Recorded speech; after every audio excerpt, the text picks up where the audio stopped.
Hello and welcome everyone to another session on DataHour series. We are thrilled to be here with you this evening.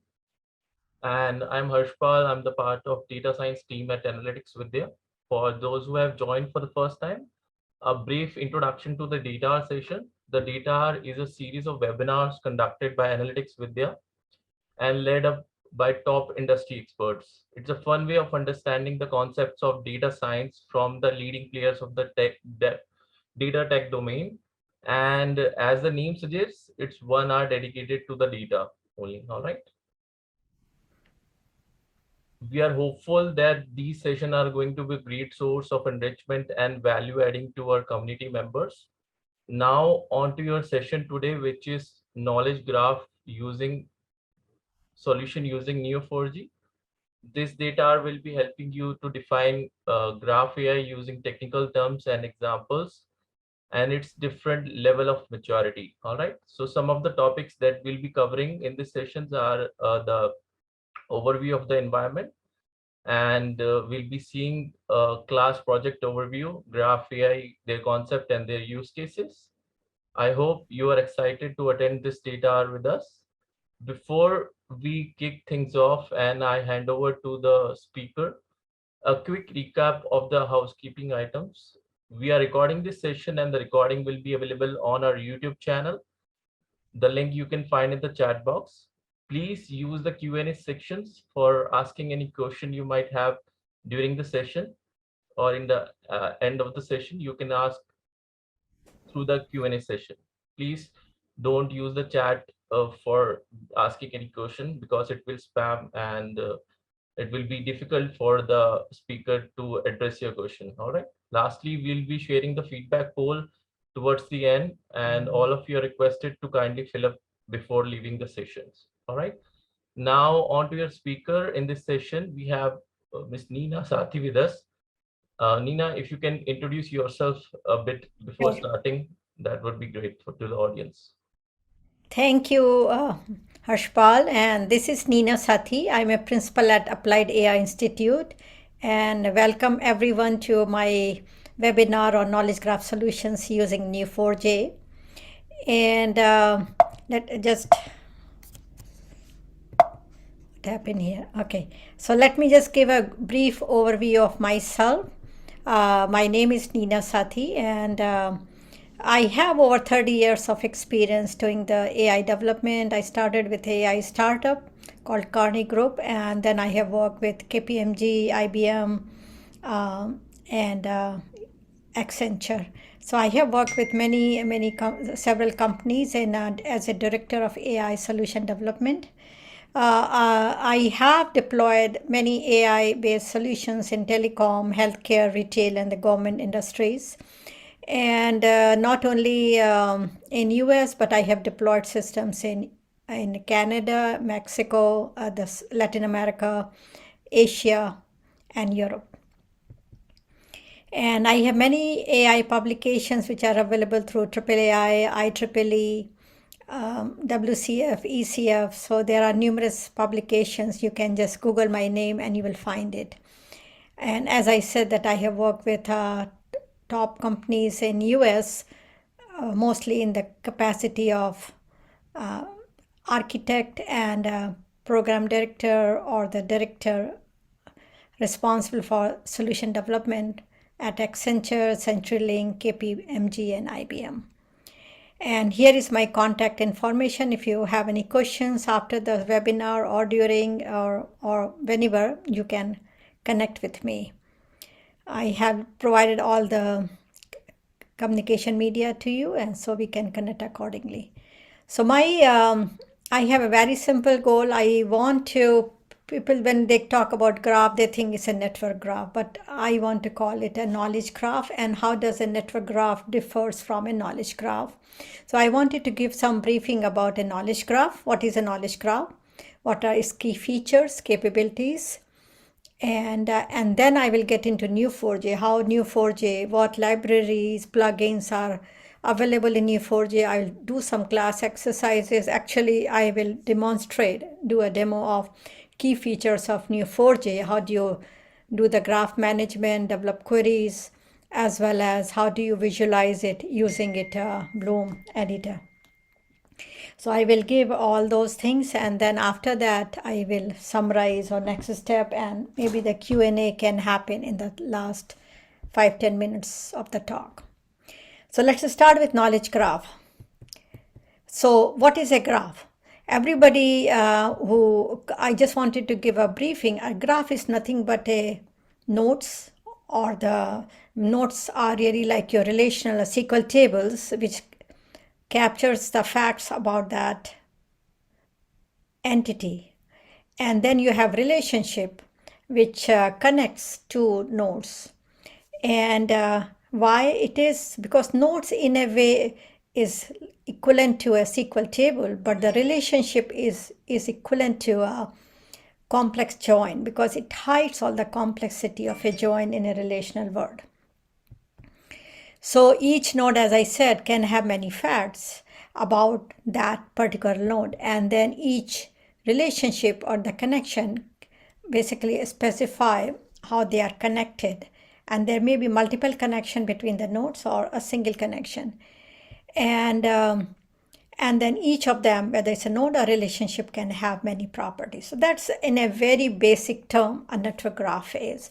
So if you look at it here, that with the popularity of Facebook and Twitter and Google and all those things, they are all using graph these days to search, find, match, recommend, those kind of things using a graph. So let's just quickly review why it is so easy now with the graph technology to do enhanced analytics, which was not feasible before in a relational world. So you have like social community, everybody, whether it's a Facebook, social media, or Amazon, they want to know who are the connected people, how people are connected to each other. They are, whether it's a marketing analyst who's researching because he want to send a campaign to them, or want to understand how their user profile really looks like, or any product manager who's trying to understand which segment they want to promote their product to. So I can look at the graph to discover the community of interest to me, whether if there are people who like each other, they are similar to each other, or people who are potential leaders or followers, because the marketing has changed drastically in the last decade. Instead of marketing sending to huge mailers or campaigns, now you are doing more real-time marketing, generating real-time analytics, and mostly people are now beginning to do leaders.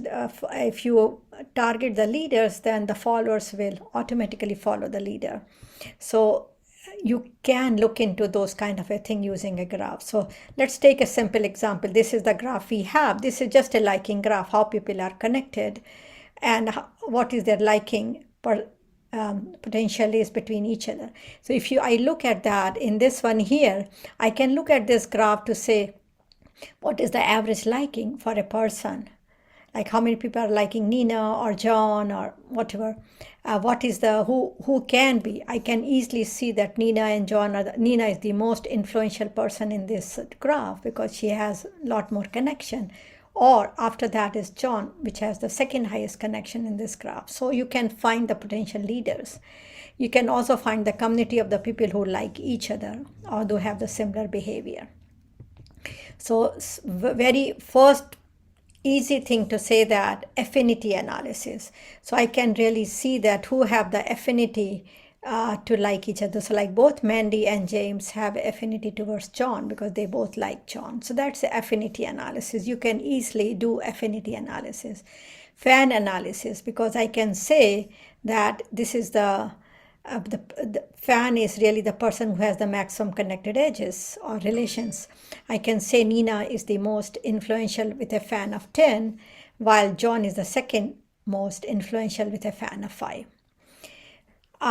In case if you have any question or something, feel free to interrupt and ask, because there is a lot of topics we are covering, and I was told that you guys have beginning to intermediate level data science background. So in case anything is not understood or you want more explanation, please stop me and ask. So that with a brief background on the network graph, what really is and what kind of analysis or analytics can I generate with the graph. Now let's move to why knowledge graph and what are its driver, why I see a major need. So what is happening with the recent success in the Amazon product recommendation or Google search engine or Twitter or the Facebook, where Facebook can understand who are the like-minded individuals and how people are connected to each other. We see a lot more application of knowledge graph in the market. But there are three major drivers which really drives a knowledge graph. The first driver is the crowdsourcing, decision crowdsourcing. And what does that mean? What does that mean? That in the back office, a lot of procedures have been automated. So whether it's doing the bill processing or whether doing the order processing or whatever, but there is still a lot of nuances which requires spatial decision making. Using graph, you can automate those nuances, or if the two companies have merged but they still are running their own billing system or the order management system, then there are special exceptions based on the product configuration, based on the product customer has selected. All these nuances can also be automated using the graph. So that really initiated that graph can be used to automate a lot of back-end processing using the knowledge provided by the expert. The second thing is knowledge packaging. So that if you have an expert, like if you have the best salesperson and who knows really how to sell a product, I can utilize his knowledge, I can package it, and I can deliver that packaging of the knowledge in a self-service channel. Especially with the COVID era, everybody is now looking for a touch-free environment. So a lot of chatbots, a lot of contact-free apps are now emerging. So graph can provide you a mechanism to connect the dots, put the right knowledge based on the product, based on the configuration, based on everything. And think about the knowledge. In the previous era, the knowledge used to be in the tables. It's mostly structured, but now the knowledge can be images, videos, unstructured text. All of those things can be connected to a graph, and the graph can be used to package the knowledge and provide a solution which can be deployed in a self-service environment. And third is the technology itself. The graph technologies are rapidly becoming cheaper, more powerful. They are very speedy processing now. They can analyze huge graphs with billions and billions of nodes and relationships in milliseconds. And that capability did not exist 10 years ago. So now graph technology, though Google and Twitter and those guys have their own proprietary graphs, but we do have general purpose graphs like Neo4j, Tiger Graph, Network X. All of these general purpose graphs are allowing us to model the larger scale graph applications very fast, very rapidly, and we can deploy it very rapidly too. And the decision making can be done in a real time. And that's really all these three factors: decision crowdsourcing, knowledge packaging, and the technology becoming so powerful now that we are seeing exponential growth in graph technology, and people are using that. Amazon is a perfect example. They are using the graph technology to make a recommendation in the real time. If you are buying something and people with similar interest and behavior and profile have bought other products, it is using that knowledge to recommend, oh, you have bought A, now you can also buy B and C because people of your type has also bought B and C.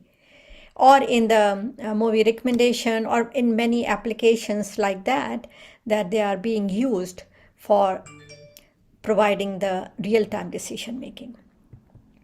So what we have the data, and the data is now we have everything. Data can be structured data, images, can be forms, can be anything. So we have the data, and the network graphs provide you first mechanisms to add the relationship to that data. And then if you can add in that data the semantics means, what is a semantic? If you say John Lee. John Lee is really a person of gender type male. And so if I bring the semantic, if I can bring the classification hierarchy, if I can bring the ontology associated with that particular node, and if I add the semantic to my data, that becomes a knowledge graph. So a lot of people are focusing on the network graph, which is the graph nodes and relationship, but I really focus a lot more on semantic, because if you have the semantic, that's why you see so much now better search engine in the Google side, because they are using the semantic to say what really person is searching for and using that to provide a more powerful solution. So what is a knowledge graph? Knowledge graph definitely is an interconnected data set, and each node has a enriched with a meaning. What does that really mean? It represents collection of interconnected or similar description of entities. So if you have a classification of birds, you know that penguin is a bird, and as well as there are other types of a bird. So you can classify the nodes into a hierarchy, and you can say how they are related. You can also use the organization principles to give us an additional layer of how the data is organized, or the metadata. You can bring that information too. And that can, utilizing all that information, give you a better context, and you can do a better complex decision making. So because of the virtue of graph being the central, graph has now become the central entities in the AI or the data science world. A lot of people are now using AI, the decision science, with graphs so that they can do a better decision making. And graph has become the central now. I describe AI as 4 legs: edge computing, machine learning, interaction, and the fourth is a reasoning. Graph is providing you a powerful reasoning engine because things are connected, so you can explain, you can reason about it. And that has become the major leg in the AI or data science world now. So we talked about graph is a visual construct, consists of vertices or node and edges or relationship, and each of them, node or relationship, can have many properties. You can have a constraint which can enforce additional rules on the properties. You can have a label for the nodes so that what they really mean. And you can have an ontology, or the set of concepts and categories that really defines the properties and relationships behind them. So that's really your fundamental knowledge graph is. And what I want to do that, what are the key capabilities of a knowledge graph? The first major capability is a search. So if you have a big network or big interconnected nodes, you can search it, and that's what the Google search engine is, the most powerful graph engine, which allows you to search anything. And there are different types of search algorithm, A star, etc. You can search, you can find similar behavior people, you can find people who have specific characteristics. You can search a huge network and can find what you are looking for. The second is characteristics of a knowledge graph is a match. You can find the match, like how things are related or connected, and you can find a match. And a lot of time, the Amazon recommendation engine,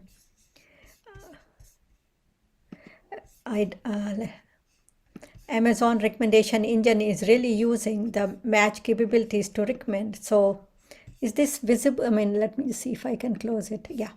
So match is finding a match with similar characteristics, and then recommendation is based on the match. You can do a recommendation, and that's what Amazon is really doing, is doing a recommendation engine based on similar behavior characteristics people. And when they come to buy something, you can say, oh, people with similar behaviors, they have also bought something like that.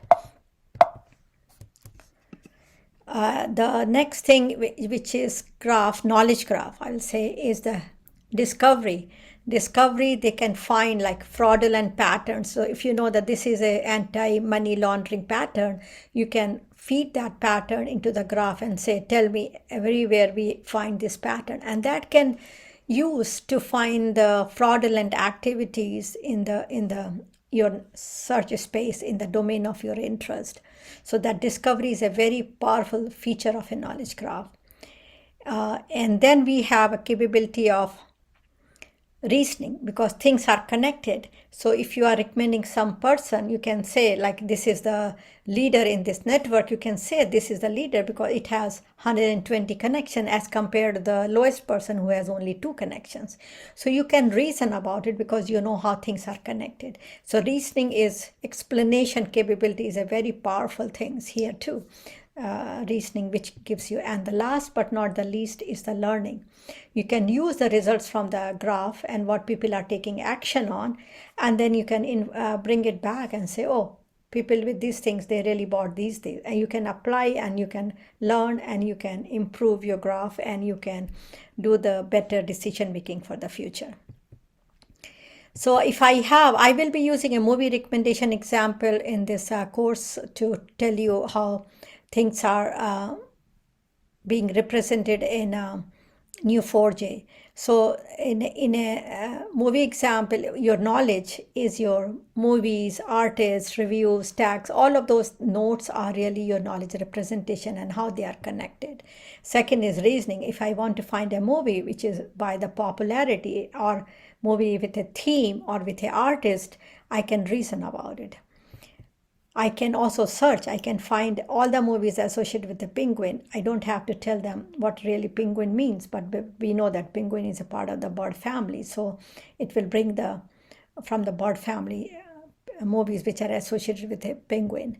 Or I can find, give me the most popular artist, or give me the most popular movie with such and such characteristics. So I can define certain characteristics and I can discover that. I can do a match. I can ask them, give me a movie based on reviews or based on the people who have rated similar movies. Or I can use a scoring engine to automate my decision making. I can run campaigns for the segment because I know that people with these characteristics are seeing these kind of movies. I can find that micro segment and I can run campaigns against that micro segment to recommend or promote a certain movie. And finally, I can use the movie tagging based on the user feedback and I can learn for the future. So I will quickly go over the knowledge graph use cases so that you get an idea what kind of use cases are beneficial for a knowledge graph. And then I will jump into Neo4j. So we talked about movie recommendation engine. You have a consumer, people like us who are really interested in the evening or the weekend to watch a movie with a family or with their spouse or significant others. Or you have a product manager who is interested in knowing what people are watching, how often they are watching, what are the most popular movies. So these are the different people who have a different needs for watching a movie. But so I really want to know, can I get a movie which can be recommended to me based on the viewer's liking or past behavior or rating, like how people have rated that movie, or genre based on I want to look for a most popular genre movie which has the best rating, or any viewer's feedback. I can analyze the viewer's feedback and say that what people are, if they have a positive sentiment or negative sentiment about a movie. So I think that I can use graph to discover or match movies based on the rating, based on the tagging. I can recommend a movie based on the genre or tagging. I can also find the trend, what is really happening, how people are moving in the last 3 months. They were really liking this genre, now they are moving towards these kind of genres for this micro segment, or viewers popularity trend. So this is an example of the recommendation. One type of a recommendation you can do in the graph word is called collaborative filtering. You can look at the people in the same micro segment and what they have watched. So I can look at movies with multiple ratings. So I can say that the person who has rated they have also rated Toy Story and other movies. So I can look at what their similar movies are, and then people who have not watched the other two, I can recommend that. So I can say that are their ratings, who are the people who have rated the similar movies, and based on their rating, I can compare and can recommend other movies which these users can watch. So basically using the similarity between the different nodes or different users based on their ratings and based their liking, I can recommend other movies they can watch. I can discover in terms of which are the any epic movie which are aligned with my liking, which I want to see, or movie about Scotland. I don't have to spell out Scotland, but I mean, I don't have to say specifically in the movie that it's Scotland, but the movie description may have the Scotland, and I can discover with the tag Scotland, and this is the movie based on the Scotland, or I can see a medieval movie. I can use the tags associated with the notes to find the movie by various criteria, and these tags can be either generated by the users or they can be auto-generated by an AI engine. So after the movie recommendation fraud detection, we talked about anti-money laundering. We can look at the patterns, which is the expert can give a pattern of the frauds, and I can use that fraudulent pattern to find what other fraudulent patterns are there and utilize that in the real time to stop transfer of funds or improve or if there is any improper financial transaction on lost credit card, I can use all of that to do that. Or I can utilize suddenly the data usage on a mobile device went up, and it went up in a location which is not a familiar location for my customer. Maybe I can use that to put a stoppage in the data usage. So there are many things like fraudulent activity which I can do to do the entry money laundry. And what I will do that I will not go, it's similar, we talked about product recommendation a lot. We can utilize the similar behavior of the person, and I can show if somebody's looking for the products and services, I can use find the similar I can find the similar consumer from the same family of thing, that micro segment, and I can take the advantage of the product promotion to promote that product to them. I can be trendy, I can optimize the finances for that person, and I can recommend timely delivery of the product promotion to a person who may be interested in buying that product. I'm working deeply these days in the healthcare domain, and we are using the healthcare knowledge graph to find a lot of things. Not whatever is listed here, I can find what are the active providers in a given network. I can find that things like who are the popular pharmacy who can fill these kind of prescriptions very fast. I can also find that which are the major drug of concern, which has the highest usage, what are the alternative drugs. I can also find what is the probability using the decision science side of the graph, that what is the likelihood for a given person based on their medical journey for getting the lung cancer and those kind of special diseases. So I can predict diseases in a patient based on their medical journey and looking at the patient of the similar type to do that. So there are a lot of things which are in the healthcare we are solving these days using the knowledge graph. So asking simple questions for the healthcare versus finding the specialist, then finding the disease prediction so that we can do the early health alerts.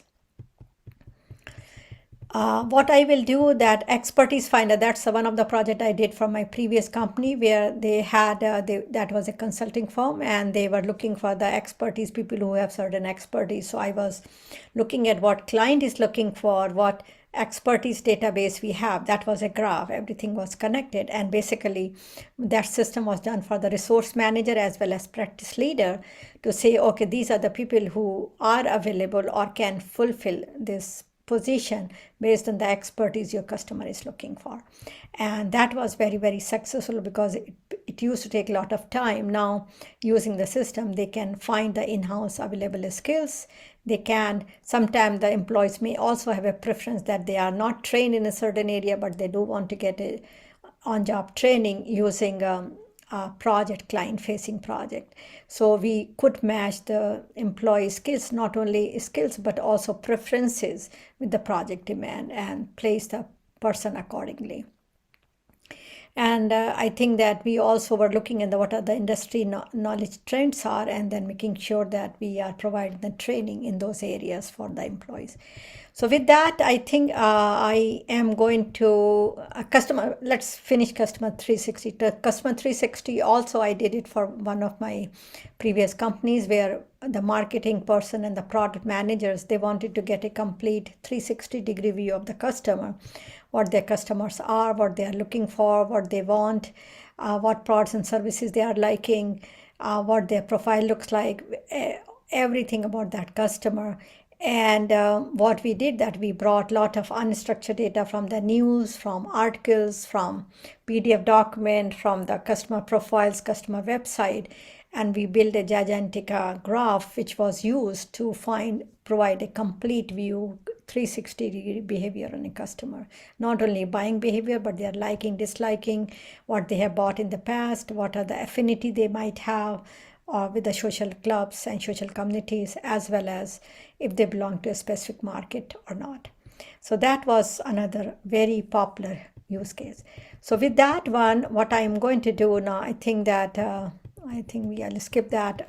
We have a library. I have 4 or 5 courses in the knowledge graph. They are all available through Udemy. If anybody has interest, they can ping me later or send me an email, and I can provide a discounted coupon for you to take any of these courses. And one of them is a knowledge graph use cases.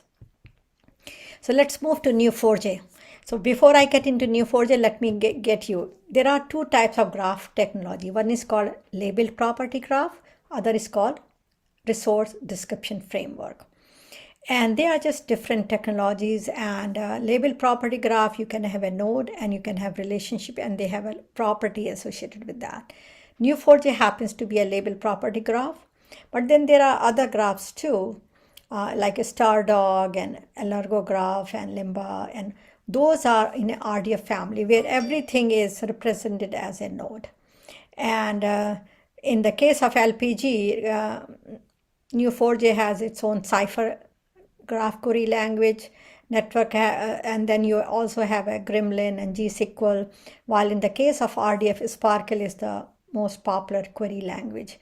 But the focus for LPG is mostly on the real-time use cases like operational focus, modeling the real-world entities and relationship, while the RDF focus has been mostly on the storage or on the search. So like Google is a proprietary RDF search engine because everything is at the lowest level. So I wanted to bring it that in the LPG, if you have a person who is tagging movies, then you will have 2 nodes, and then the tag will be a relationship which has all the tagging with a date. While in the case of RDF, tag will be a node. So everything is really a node represented in the thing. So it's really a propertyless node is in the RDF, while if you put a lot of the properties and relations, it becomes LPG. So we talked about network. So what Neo4j does that if you have these kind of a nodes and relationship, Neo4j provides a language called Cipher to allow you to do the basic network graph management. Like you can create a node, you can delete, you can search, you can find a match. You can do everything with in the Neo4j with that.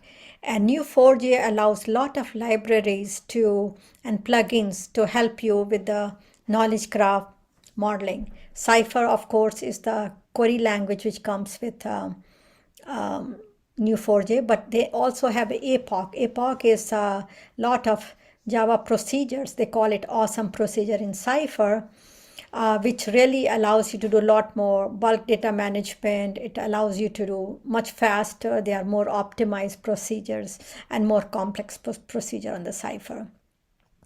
Then you have N10S, which is the new semantic plugin if you want to load external ontologies in Neo4j world, or GDS. GDS is the data science libraries, graph data science libraries, which can be used to find advanced analytics like similarity algorithm, pathfinding, all of those.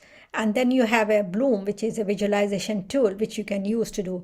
So today I will do I will demonstrate Cipher and the Bloom. The rest, all of these 6 things are covered in my course, Udemy course, and I can provide you a coupon. You can go ahead and take it, a discounted coupon. So I think that GDS is a very powerful engine which comes which allows you a lot of embedding algorithms, and it also provides you a lot of machine learning, which can be used to train and apply external machine learning models. And what I will say that we talked about 6 things in the knowledge graph: search, match, reason, recommend, discover, and learn. So basically, Cipher can be used to search, match, and recommend. Same with Epoch. Epoch is the set of libraries. You can also use Epoch to reason. And then you have new N10S, new semantic, which can also use for reason and recommend, which is external ontology. And then GDS. GDS can be anything because it is a prepackaged graph algorithms which you can apply. And then you have a Bloom. Bloom is a natural language way of understanding your graph and exploring your graph. And finally, you have a Python integration, which can be used for discovery as well as for learning and bringing the external data science packages. So what Neo4j does, that they have a cipher which can be used to understand the graph, and we can find patterns in the data using Cipher or Epoch. And then you have, if you want to look at the community leaders or you are looking at the community followers, you can use the graph algorithm GDS, and which is nothing but a unsupervised machine learning. So you can find the anomalies, you can find associations and the trend using GDS, which is a major package which comes with. And finally, if you want to do a supervised machine learning, you have a graph with machine learning. You can create an embedding vector from GDS, and you can feed it to a machine learning model to understand new features, to predict labels and links and any missing data. So Neo4j allows you to do any of those things using its libraries and plugins. So let's do the Neo4j demo. Are you guys ready for the demo? So what I have here, can you see my screen?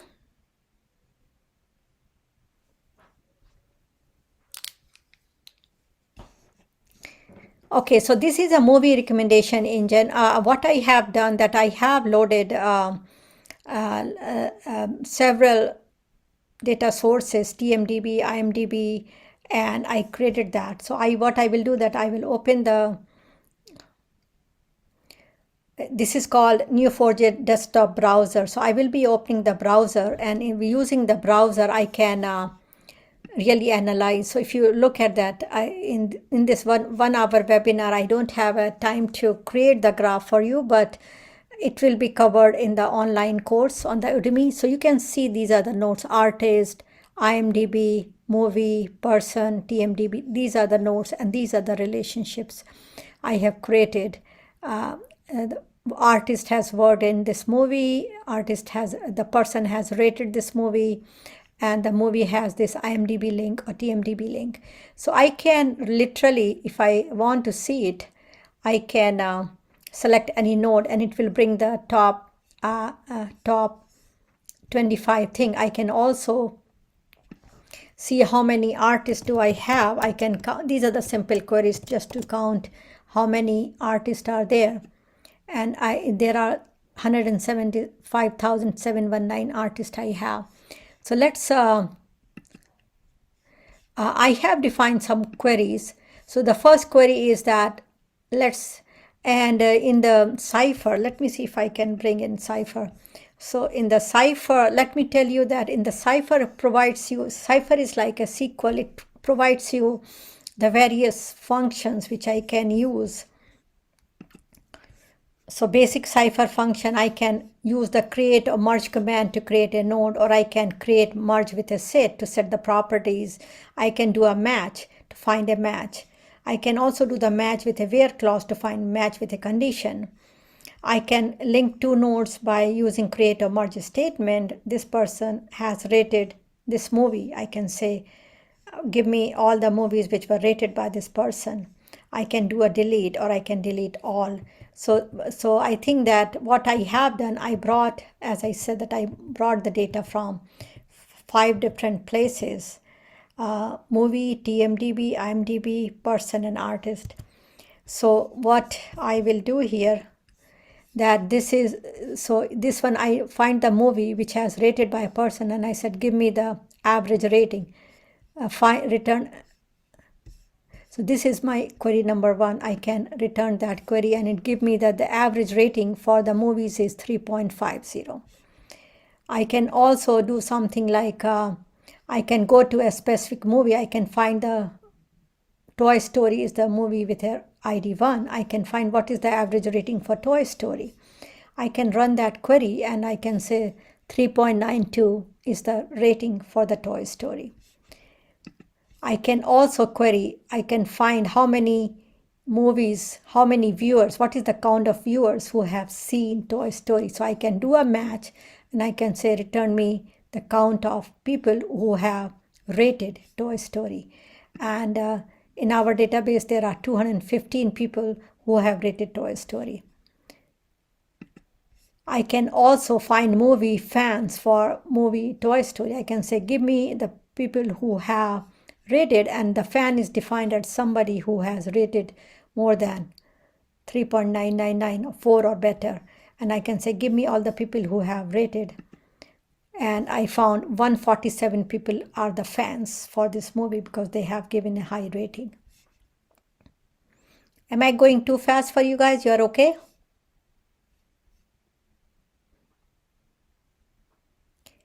I can also find a movie based on the title. So I don't have to say that. I can say find a movie where the title contains Avatar and return that movie. I can find this movie. I have this movie. I can look at its properties. I can say, oh, this movie has this much revenue, this much voted average. This is the release date. This is the popularity index. This is the tagline for this movie. And many, many things associated with this movie. So I can see this movie here. I can also find all the movies. I want to say, give me a movie with the artist Fred Astaire. I can say match artist where name of the artist contains Fred Astaire, and find all the movies where these artists have worked in, and written the movie title. So I can see that these are the movie title where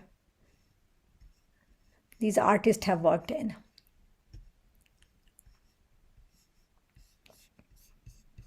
And as you can see, there are lot more people here which has been have watched this movie. I can also find, like, give me the cast for movie Braveheart. So I know that movie's name starts with Braveheart, and the Braveheart, all the IMDb has a link to all the artists, and then I can say give me all the artists or the cast for the movie Braveheart. So I went from a Braveheart to the movie, to the IMDb, to the artist, and I'm returning all the artists who has worked in that movie. So it gave me, this is the Braveheart, and these are all the artists who has worked in. So I can see has worked in relationship. I traverse across the has worked in relation, and I can see that there are about 34 people who have worked in this movie Braveheart. And last but not the least, I can also count movie fans for a movie Braveheart, and I can see the movie, and I can see movie Braveheart, and I can look at the rating, and I can get the count of those people who have rated. So there are 101 people who have rated, fans of the Braveheart movie in our database. Let's look at something let me close this thing here. Let me now give you the Bloom. Bloom is a very powerful tool which comes with Neo4j, and it really allows you to, without knowing all these relationships and everything, it gives you a way to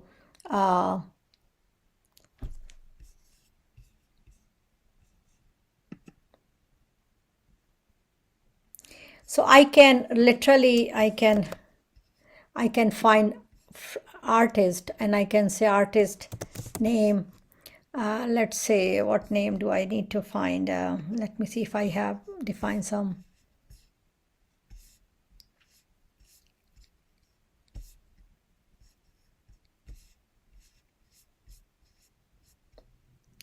Let me take a good name of the, for Eli. Let's just use the same name, Fred Astaire.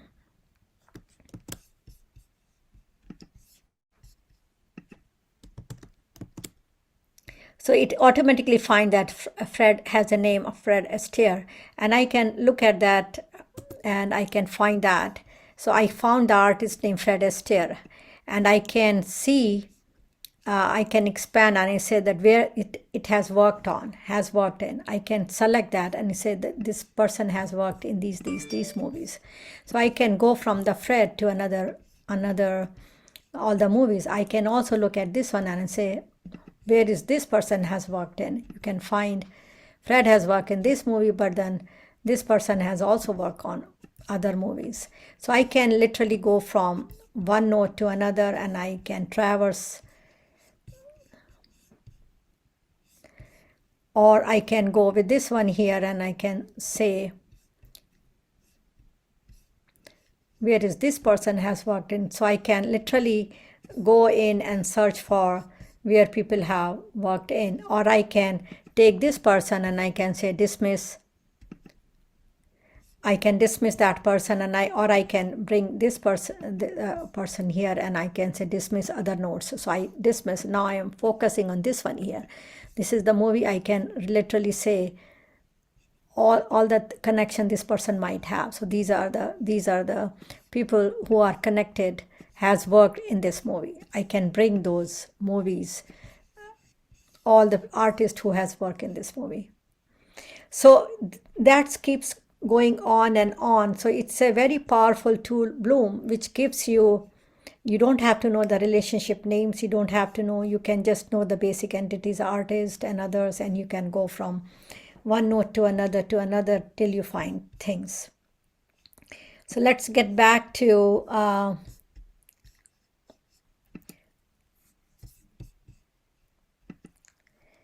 so we talked about basic Cipher functions. We showed you that for the movie example, I showed you I created the graph which was already there, and then I showed you the queries, and the queries included like how to find the average rating, how to compute viewers, how to count of fans, or finding a movie by title or by the name, or finding all the movies. So we went through some of these queries using Cipher. And then after that, epoch is another powerful feature you can use. It tells you, so you can for example, using the epoch utilities, you can stream the Twitter format, you can get the data, which has additional things. So if the Toy Story has things like genre and all those things, you don't have it, you can bring it from whatever stream you are bringing in, just like here, and then you can use epoch load to load all this data in your movie. So epoch allows you to do a lot more bulk data loading, bulk data ingestions, helpful utilities on the top of Cipher, and then using this epoch load utility, you can bring in anything from outside. We talked about Bloom, which allows you to search, explore the graph, and we showed you the Bloom demo. And I have some of the queries which I did. The New Semantic is another plugin, which is New Semantic. We talked about ontology briefly. Ontologies are the categories and concept in a subject area we can bring. There are a lot of external ontologies which provides you additional concept, standardization properties, relations. So like a concept of time, like which is before 80s or before 90s, or 90s or after 80s. You can bring the concept of decade and years from the ontologies. You can provide, DBpedia has a lot of public definition of the things you can bring in. You can also bring in temporal relationship. You can find movies based on the time period because you are bringing all of that in the graph. You can also bring There is an IMDb. I loaded some of the IMDb knowledge from the external ontology, and New Semantic is the plugin which allows you to add external ontologies. And then you brought additional relationship like made, maker, acts, acted by. I can bring all of that in my graph, and I can do additional. And there is a utility which comes for configuring your graph and then define the constraint, which is a uniqueness, and then loading that. It hardly takes milliseconds to load the whole graph. And then using that one, I can find all the movies acted by. I did not have Arnold Schwarzenegger in my database, but I brought IMDb. I got all of those things. I can now see additional things. Movies by this actor, but I can also see who modified the movie. I can see other things too. GDS is important. I wanted to bring the GDS because GDS gives you similarity, like which users or viewers are similar, who are the potential leaders, who are the community of the people who are connected together. Or you can search path finding algorithm like A star or Dakshitra or something like that to find the shortest path between the two nodes. Or finally, you can do the link prediction. If there are missing links or new links are emerging, you can do all of that through GDS. I'm not going to do that. This is for exploring. I can find through GDS the common fans for a movies. I can use the fans to say which movie should I watch next. I can look at the movies and say for the Apple Seed, which movies are similar to Apple Seed based on the viewers' behavior, and I can find all these movies which are similar to Appleseed, and I can use that to recommend. Python driver is there. If you want to do an external machine learning model and bring it, then you can use it through the Python SDK driver. You can bring the graph embedding through GDS, and then you can bring your external natural language or any package to build your machine learning model. So let's just look at the summary because I know we have 5 minutes remaining. So to summarize what we talked about, that graph allows you to bring the insights into the data, and you can do with the power of graphs, you can bring the real-time analytics, you can deliver real-time recommendation, you can generate real-time insights. So you have the data, which now the data is a lot bigger, structured, unstructured, images, videos. You can take all this data, network graph, bring the relationship. Once you put the semantic to that relationships, you become a knowledge graph. So that's really one thing which I want you to take it from here, that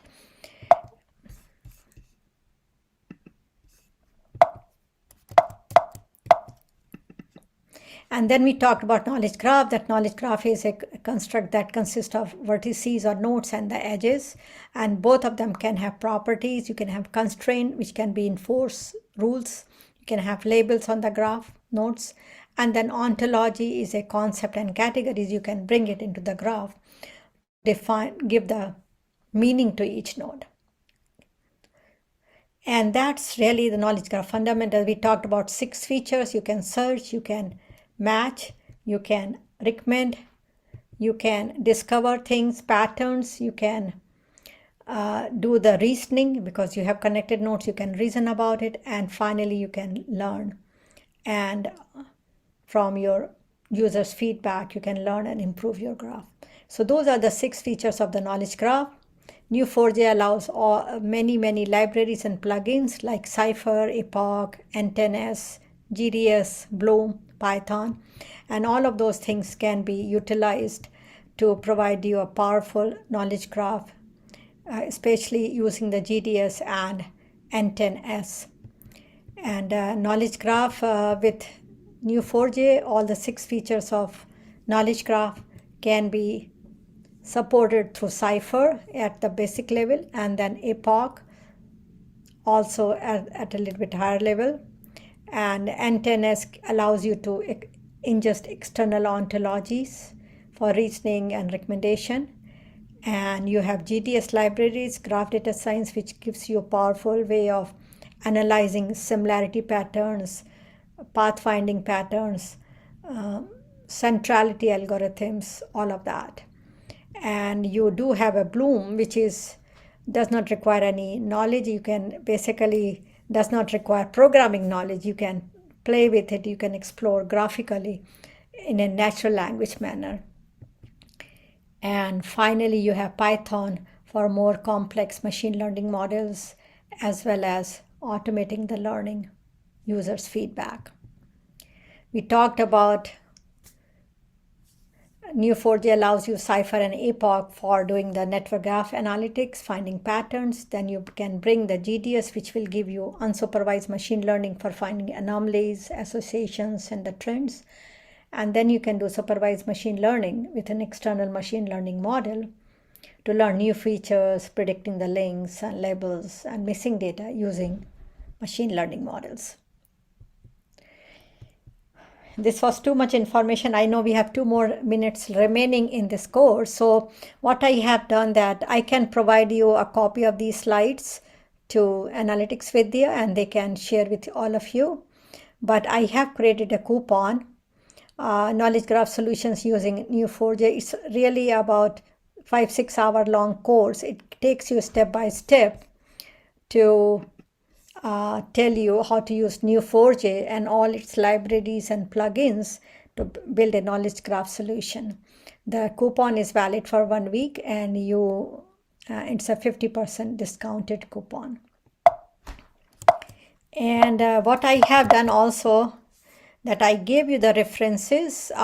If you want to get more references on Neo4j, there are Cipher query language or Epoch libraries. Any of those things can be referred further through these Neo4j references. I did provided you some I built a video for Springer. Springer is the most popular publishing company in US and Europe too. And I built a video book for them called Knowledge Graph. If you want, you can get a copy. And then I also have Knowledge Graph methodology tool and selected use cases. That's the external article which is available. You can read it at your leisure. You have AI powered knowledge graph for enterprises, another good article. And then there are a lot of other articles which I listed here, which you can use it for to enhance your knowledge on the knowledge graph. And this one I really like, Knowledge Graph and Machine Learning, the future of AI analytics. The graph is becoming the future of AI analytics because its power of connected nodes and its power of finding the patterns and finding the communities of interest to us. And it is becoming the most powerful central theme behind AI analytics these days in providing the real-time analytics and insights. So those are the recommended reading. I'll take a pause here, and if I can show anything else or if I can answer anything, I'm available. So please go ahead and ask any questions you might have. Yes, Neena, there are some questions from the Q&A section. I will just tell you from the audience. Okay. Sure. You can Someone read. is asking, what are the steps to build an effective knowledge graph on big data? So what are the steps? I think that the graph building is an iterative process. So you start with so let me just see if I can bring it here. Let me see. So what I did in this movie recommendation example, let me see. I found some databases and I built those, and then I really brought IMDb external ontologies. So that brought me the relationships. So you have to first build a graph, and the graph does not have to build from scratch. You have so much data available. You can bring all that data and then link things together, and then you can define that how these things are linked. This is what you have to define. This is how the external sources are connected. One gives you persons and the rating. This ratings.csv was a big, huge database generated by one of the university, which gives you, they rated all the movies. So I got the ratings from that. Then IMDb gave me external ontology I bring. IMDb also gives me all the artists who has worked in. then I have TMDB, and then I basically link these things together. It was hardly some time, and then I can keep bringing more and external data as long as I know how these things are connected to that. So that once you have built that, then you can say what kind of analytics you can do that, whether the analytics is needed the machine learning side, or the analytics is needed on the graph side to find the graph algorithms or whatever. And then you can build, once you have the graph, you can literally build your algorithms accordingly. And I think that there is also need to refresh your data on a periodic basis. So you have to define how often your data is changing and how often do you need to refresh it. Healthcare domain, we literally have to refresh the data on a daily basis, because it's so you build the initial graph and then you refresh it on a daily basis, or how often that data is changing. Movie data was not changing that much, so I did not really refresh it for 30 days or 60 days. But the healthcare, I had to refresh it on a daily basis. And all these algorithms can run on that, and they can be packaged and they can be delivered on your edge device, whether this is an iPhone or an iPad or whatever device you are basically doing your insights generation to. Any other question? Yes, there are some more questions as well. How would you update vote average, for example, in a massive graph? What is the insertion process in that case? Okay, so I think that in the Neo4j side, they have an APOC utilities for bulk loading and updating and those things. So you can, and that's very, very fast.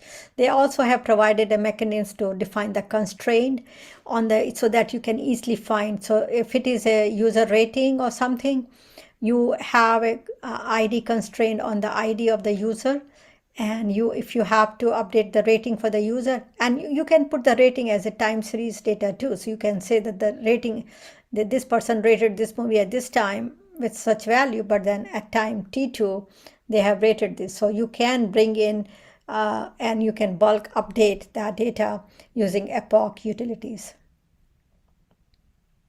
All right. And One I last. think Tiger Graph also gives you the similar things. NetworkX also gives you the bulk loading and updating capabilities. And they work in milliseconds. They are not that bad at all. All right. One last question we can take.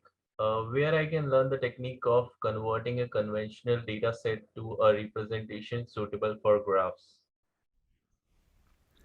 I think if you are a logical data modeler, that can, because graph is nothing but a normalized data form. So you literally you don't have to, unlike in the SQL world where you have to denormalize, you have to have all these foreign to foreign keys and you have all these complex joins. Basically, your graph is a normalized SQL tables, because the relationship hides the complexity of the complex join. So think about representing a graph is nothing but representing your data model in a normalized format. All right. That's a wrap. Thanks a lot, Nina. On behalf of Analytics Vidya, I would like to thank you for your time and delivering such a wonderful session. I'm sure our audience found it insightful, and hopefully we can conduct more such session in with you in future. Sure. And I will send you this PDF version of the presentation. So feel free to share with the team. Definitely, they'll be getting on their registered email ID. All the links will be shared after this session. Okay, sounds good. And I will just reply to you. Maybe you can send an email where you, with your personal, your official email, and then I'll send the PDF to that email. All right. And meanwhile, Thanks, in the everyone. audience, I have shared the feedback form. Before leaving, please fill up the feedback form because it will help us to improve and conduct more such sessions.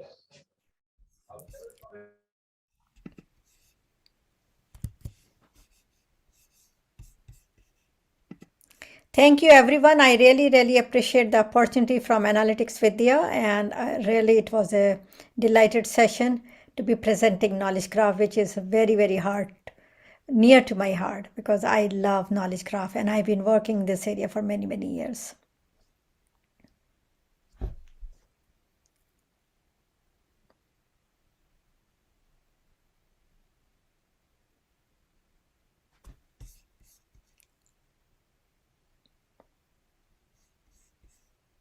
Thank you and goodbye.